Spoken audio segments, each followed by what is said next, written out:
Ya Ahmad Muhajir bin Muhammad Fadli almarhum, uzawwijuka ala ma amarallahu bihi min imsakim bima'rufin aw tasrihim bi ihsan.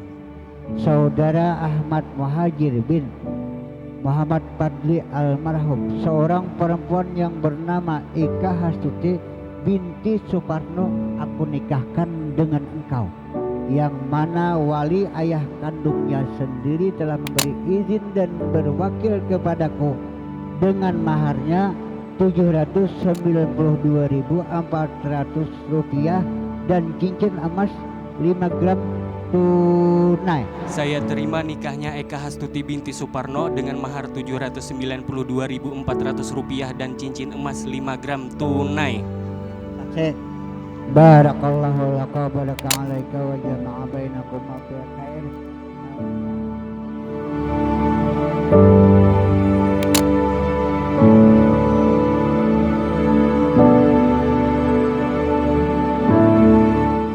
Dipandang-pandang tiada jemu, alangkah serasi pengantin.